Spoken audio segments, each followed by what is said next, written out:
విశాఖపట్నంలో greater Visakha municipal corporation standing committee ఎన్నికల్లో TDP Visakha అధ్యక్షుడు గండి బాబ్జీ ఓటు వినియోగించుకున్నారు.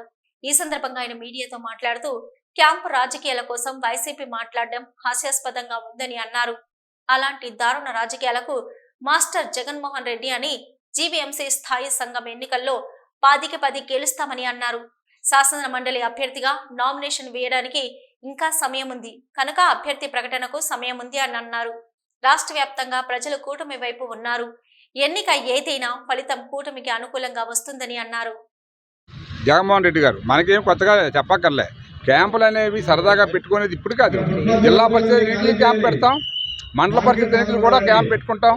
క్యాంపులు సరదాగా పెట్టుకున్నంత మాత్రాన దాంట్లో ఏమీ వాళ్ళు మైండ్ మార్పు అయిపోదు. వాడికి మనసులో ఫిక్స్ అవుతుంది, నేను ఎవరికి ఓటు వేయాలో వాళ్ళకి ఓటు వేస్తాడు. వాడి అభివృద్ధిని కాంక్షిస్తాడు. వాడి ప్రాంతాన్ని అభివృద్ధి చేసుకుంటే మళ్ళీ ప్రజలు నాకు గౌరవిస్తారనే ఉద్దేశంతో పనిచేస్తాడు తప్పితే ఎవడో డబ్బులు ఇచ్చేసారు కాబట్టి వెళ్ళిపోతే అక్కడ పని జరిగిపోద్ది అంటే ఏనాడు గవర్నమెంట్లో ఉన్న వాళ్ళు కూడా గెలవరు ఒక్కోసారి అవసరం అయితే. ఇదేమంటున్నానంటే ఈవేళ ప్రభుత్వం ద్వారా వాళ్ళ ప్రాంతాల్లో అభివృద్ధి చేసుకోవాలనే కాంక్షతో ఉన్నారు. కార్పొరేటర్లు అవనివ్వండి, చాలామంది ఎంపీటీసీలు అవనివ్వండి, జడ్పీటీసీలు అవనివ్వండి, కౌన్సిలర్స్ అవనివ్వండి. నేనేమంటున్నానంటే అభివృద్ధి కోసం పనిచేసేవాడు ఎప్పుడూ కూడా మంచికి ఓటు వేస్తాడు. మరి మీరు ఏనాడైనా ప్రభుత్వాన్ని రన్ చేశారు, అంతా అసలు ఏకచక్రం తిప్పారు మీరు. రీజనల్ కోఆర్డినేటర్లని మంత్రికి వాల్యూ లేదు, ఎమ్మెల్యేకి వాల్యూ లేదు, కౌన్సిలర్కి వాల్యూ లేదు, కార్పొరేటర్కి లేదు, జడ్పీటీసీకి లేదు, ఎంపీపీకి లేదు. మరి ఈవేళ ఎందుకండి ఆలోచిస్తారు వాళ్ళు? మేము ఓటేస్తే మాకేం జరుగుతుందని అనుకుంటారు వాళ్ళు. ఎవరికైనా మంచిగా ఓటేస్తే ప్రభుత్వం ఏదైనా మనకు సాయం చేస్తుందేమో, ఈసారైనా మనం అభివృద్ధి చేద్దాం, మనకు టైము ఇంకొక 2 సంవత్సరాలు ఉంది, ఈ 2 సంవత్సరాల్లో కొంతైనా తేడా చూపిస్తే ప్రజలు గౌరవిస్తారు కనీసం. లేకపోతే ఒక్కడు కూడా రేపు ఓటు వేయడాడు ఆ ఏరియాలో.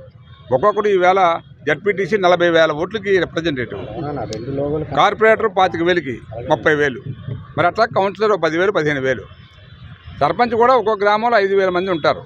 వాళ్ళకి ఏం సమాధానం చెప్తారండి? సర్పంచ్ డబ్బులు కూడా నువ్వు కొట్టేసి లోన్లు తీసుకొని ఆలకేళ్ళకి పనిచేసావు, ఎందుకు ఇస్తారు నీకు ఈ వాల్యూ? సర్పంచ్ కూడా వాల్యూ ఇవ్వట్లేదు ఈవేళ. సర్పంచ్కి కానీ ఓటేసి అక్కిచ్చేలాగా ఉంటే మొత్తం కొన్ని వేల మంది వచ్చేస్తారు మా దగ్గరికి. కానీ ఇప్పుడు మేము తట్టుకోలేని పరిస్థితుల్లో ఉన్నాం. వీళ్ళందరినీ తీసుకొని ఏం చేయాలా? మా జనం ఉన్నారు, మా జనానికి మళ్ళీ ఆ జనానికి ఏమైనా తేడా వస్తే ఇబ్బంది కదా అనే ఉద్దేశంతో చాలా ఉన్నాం. కానీ లేకపోతే గేట్లు తెరిస్తే ఫుల్గా ఇక ఈ గేటు దగ్గర కూడా గాలి ఉండదు, 100 మంది కూడా ఎక్కడే ఉంటారు. నేనేమంటున్నా అంటే అభివృద్ధి అనేది ముఖ్యమండి. ఎంత లీడర్ అయినా అభివృద్ధి లేకపోతే ఏనాడు ప్రజలు గౌరవించరండి. ఎంపీ అవనివ్వండి, ఎమ్మెల్యే అవనివ్వండి, మంత్రి అవ్వండి, అది నా ఉద్దేశం. అందువల్ల మీ ద్వారా నేను ప్రజలకు తెలియజేస్తున్నా, డెఫినెట్గా ఒక మంచి అవకాశం ఇచ్చారు మాకు. మేము దానికి తగ్గట్టు అభివృద్ధి చేసి చూపిస్తాం ఈ ప్రాంతాన్ని కానీ రాష్ట్రానికి. ఎమ్మెల్సీ ఎన్నికలు ఉన్నాయన్నారు, ఎమ్మెల్సీ ఎన్నికల పరిస్థితి ఎలా ఉంది? ఎందుకంటే ఒక పక్కటు బొత్స సత్యనారాయణ అభ్యర్థిని ఖరారు చేశారు. ఇక్కడ ఉన్నటువంటి కూటమి పరంగా బీజేపీ, టీడీపీ అలాగే ఉన్నటువంటి మిగతా పార్టీలు సంయుక్తంగా ఏ రకంగా ముందుకెళ్తారు? అంటే మేము అనేది ఏంటంటే క్యాండిడేట్ని ముందే అనౌన్స్ చేయొచ్చు, అది ఒకటే క్రైటీరియా కాదు కదా. మొన్న మీరు లాస్ట్ టైం ఎమ్మెల్సీ ఎన్నికలు చూశారు, గ్రాడ్యుయేట్ ఎమ్మెల్సీ ఎన్నికలు మీరు అందరూ తెలిసే ఉంటుంది. మేము ఒక క్యాండిడేట్ని పెట్టి మళ్ళీ నెల 15 రోజులు పోయిన తర్వాత మాకు తేడా వచ్చిందని చెప్పి ఒక మంచి అభ్యర్థిని పెట్టుకున్నాం, చిరంజీవిరావు గారిని. మరి ఈవేళ ఏమైంది? అది ఫలితాన్ని ఇచ్చింది. అట్లాగే ఈవేళ గాబరాగా పెట్టి అంత అవసరం లేదు. ఇంకా 13 దాకా టైం ఉంది. 13 లోపల నామినేషన్ వేయడానికి పెద్ద కసరత్తు ఏముంది? ఒక ఎప్పుడు పెట్టినో ఒక ఫామ్ నింపుకుంటాం, ఇచ్చేస్తాం. ఆ రోజు ఉదయం చెప్తే మధ్యాహ్నం లోపల ఇచ్చేయచ్చు. దానికి ఏదో ముందు ఇచ్చారు కాబట్టి ఈవేళ అందరినీ వాళ్ళు పోగేసుకొని అంత మాట్లాడాల్సిన అవసరమే లేదు.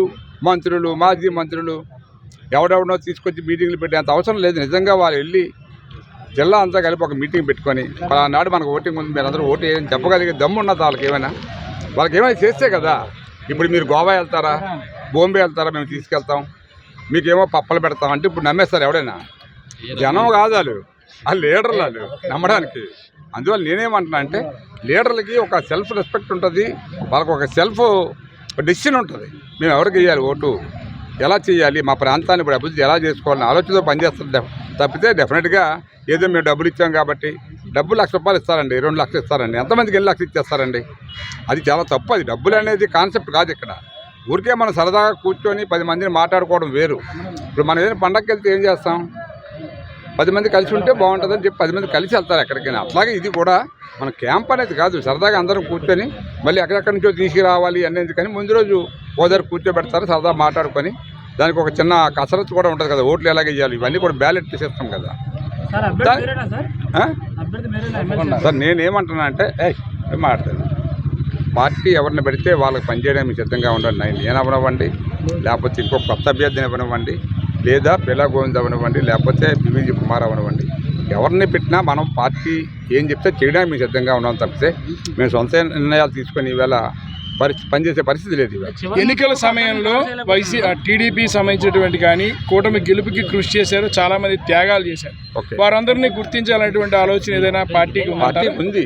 మీరు కూడా మాధ్యమాల్లో మీరు ఉన్నారు, మీరు మాధ్యమాల్లో కూడా మీరు గమనిస్తున్నారు. ఈవేళ చూశారు, మళ్ళీ ఈవేళ ట్రీట్మెంట్ వచ్చింది.